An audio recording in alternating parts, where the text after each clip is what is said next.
नमस्कार दोस्तों, Ashok Singh agri show channel में आपका स्वागत है। मैं हूं आपके साथ अशोक सिंह। यह बताने की जरूरत नहीं कि परंपरागत रूप से भारत में कृषि का देश की उन्नति में महत्वपूर्ण योगदान रहा है। देश की आबादी का लगभग 54% आज भी एग्रीकल्चर से जुड़ा हुआ है, जबकि जीडीपी में इसका योगदान निरंतर कम होने के बावजूद 17% के आसपास अभी भी बना हुआ है। हालांकि सरकारी नीतियों और पब्लिक सेक्टर इन्वेस्टमेंट में कृषि विकास में महत्वपूर्ण भूमिका निभाई है, लेकिन पिछले कुछ वर्षों में प्राइवेट सेक्टर ने भी इस क्षेत्र में अपनी जबरदस्त उपस्थिति दर्ज कराई है।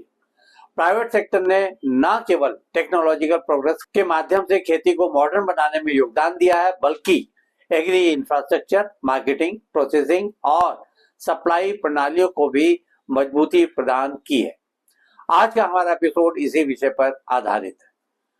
कार्यक्रम शुरू करने से पहले एक बार फिर आपको याद दिलाना चाहेंगे कि इस वीडियो को अंत तक अवश्य देखें ताकि विषय को आप ठीक से समझ सकें। तो दोस्तों, शुरू करते हैं आज का प्रोग्राम। जैसा कि शुरू में ही संकेत दिया गया था, आज हम बात करने जा रहे हैं देश विदेश में एग्रीकल्चर के क्षेत्र में प्राइवेट सेक्टर के बढ़ते योगदान के बारे में।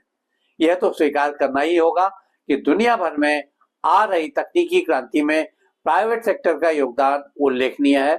इसमें टेक्निकल इनोवेशन एवं उन्नत एग्रो मशीनरी का खास तौर पर नाम लिया जा सकता है। यह बताने की जरूरत नहीं कि निजी कंपनियों ने एग्री मशीनरी, बीज, फर्टिलाइजर और कीटनाशकों के क्षेत्र में उत्पादन के लिए अत्याधुनिक तकनीकों को हमेशा ही अपनाया है। उदाहरण के लिए महिंद्रा और TAFE जैसी कंपनियां आधुनिक ट्रैक्टर्स के अलावा बेहद प्रभावी रोपाई और कटाई मशीनरी का प्रोडक्शन भी कर रही हैं। इन मशीनों से किसानों की समय और श्रम की बचत होती है, जिससे उनकी प्रोडक्टिविटी में वृद्धि होती है। डिजिटल प्लेटफॉर्म एवं IT या इंफॉर्मेशन टेक्नोलॉजी के क्षेत्र में भी प्राइवेट सेक्टर का योगदान दिन ब दिन बढ़ता हुआ देखा जा सकता है। निजी क्षेत्र की कंपनियों द्वारा ही एग्रीकल्चर से संबंधित डिजिटल प्लेटफॉर्म जैसे कि निंजा कार्ट, एग्रोस्टार्ट और क्रोपिन का विकास किया गया है। ये प्लेटफॉर्म किसानों को बाजार की सही जानकारी, मूल्य निर्धारण, मौसम पूर्वानुमान, फसल बीमा और तकनीकी सलाह प्रदान करते हैं। इससे किसानों की निर्णय क्षमता बेहतर होती है और उन्हें अपने प्रोडक्ट्स के लिए उचित मूल्य मिल पाता है। इसी तरह से आज के दौर में अनेक एग्रीटेक स्टार्टअप्स जैसे कि स्टेल ऐप जो के लिए, EM3 एग्टेक उन्नत कृषि उपकरण के लिए और एगनेक्स्ट उत्पाद गुणवत्ता मूल्यांकन के लिए आदि आ चुकी है और इन्होंने एग्रीकल्चर के विभिन्न पहलुओं में क्रांतिकारी बदलाव लाए हैं।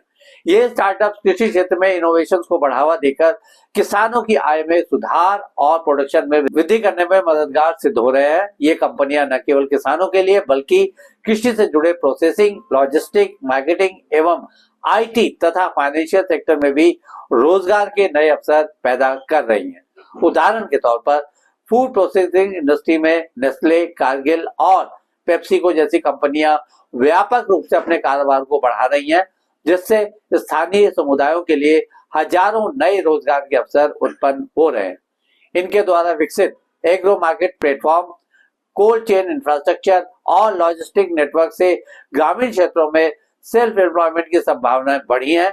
छोटे किसान अब अपने प्रोडक्ट्स को ऑनलाइन बेचकर सीधे कंज्यूमर तक पहुंचा रहे हैं, जिससे बिचौलियों की भूमिका कम होती जा रही है।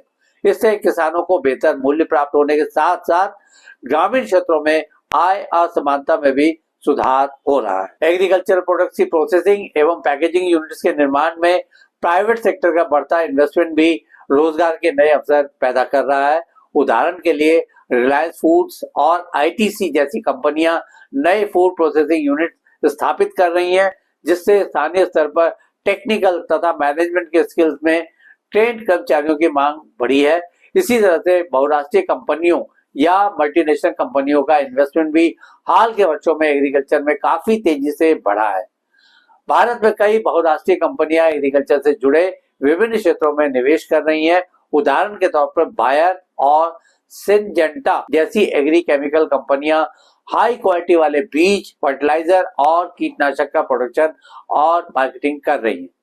इनके माध्यम से नवीनतम तकनीकों का प्रसार हो रहा है, जिससे उपज में बढ़ोतरी एवं फसल रोगों में कमी आई है। ऐसे ही बात करते हैं प्रोसेसिंग एवं सप्लाई चेन में प्राइवेट कंपनियों की बढ़ती संख्या और उनके इन्वेस्टमेंट के बारे में। फूड प्रोसेसिंग में Nestle, Kargil, Archer, Daniel, Midland जैसी एमएनसी ने भारत में बड़े पैमाने पर इन्वेस्टमेंट किया हुआ है। इन कंपनियों ने देश के ग्रामीण क्षेत्रों में फैक्ट्री, कोल्ड चेन स्टोरेज और लॉजिस्टिक नेटवर्क स्थापित करके स्थानीय उत्पादकों के लिए एक मजबूत सप्लाई चेन तैयार की है। बताने की जरूरत नहीं कि इससे किसानों को अपने प्रोडक्ट्स के लिए बेहतर बाजार एवं मूल्य मिल रहे हैं। यह सही है कि प्राइवेट सेक्टर की कंपनियां प्रॉफिट के लिए अपने कारोबार को बढ़ाती हैं, लेकिन इस क्रम में कई बार कुछ ऐसे इन्वेस्टमेंट भी उन्हें करने पड़ जाते हैं जिसका फायदा स्थानीय लोगों को मिलता है। कई प्राइवेट सेक्टर की कंपनियों ने कोल्ड चेन स्टोरेज, गोदाम प्रबंधन और ट्रांसपोर्टेशन नेटवर्क का विकास किया है। कंपनियां जैसे कि फ्रेश हब और कोल्ड एक्स ने रेफ्रिजरेटेड वैन एवं ट्रांसपोर्टेशन सेवाओं में इन्वेस्टमेंट करके फलों, सब्जियों एवं डेयरी उत्पादों के लिए उचित टेम्परेचर कंट्रोल सिस्टम उपलब्ध करवाया है। इससे फसल बर्बादी में कमी आई है और किसानों की आय में सुधार हुआ है। इसी तरह से स्मार्ट फार्मिंग एवं डिजिटल एग्री इंफ्रास्ट्रक्चर के विकास में भी कई कंपनियों ने काफी काम किया है। ये स्मार्ट फार्मिंग तकनीकों जैसे कि सेंसर्स, ड्रोन सर्वे और आईओटी आधारित समाधान का उपयोग करके खेतों की निगरानी एवं प्रबंधन कर रही हैं। इन तकनीकों से किसानों को फसल के विकास, सिंचाई आवश्यकताओं और रोग नियंत्रण के बारे में वास्तविक समय की जानकारी मिलती है, जिससे सही समय पर निर्णय लेने में आसानी होती है।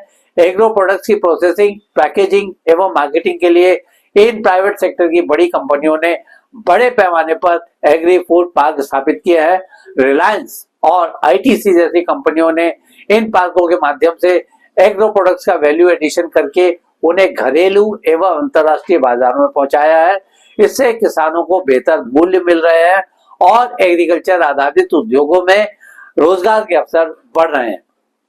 कई प्राइवेट सेक्टर की कंपनियों ने एग्रो प्रोडक्ट्स की सप्लाई चेन को आधुनिक बनाने के लिए डिजिटल मार्केट प्लेस एवं ई कॉमर्स प्लेटफॉर्म का विकास किया है।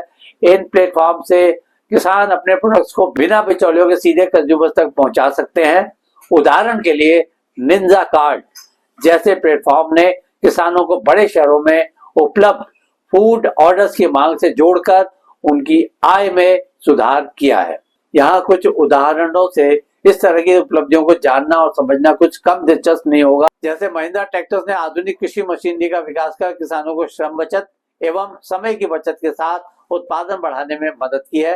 एग्रोस्टार प्लेटफॉर्म ने किसानों को कृषि इनपुट्स, बीज, फर्टिलाइजर, कीटनाशक आदि ऑनलाइन उपलब्ध करवाकर पारंपरिक बाजार की असुविधाओं को दूर किया है।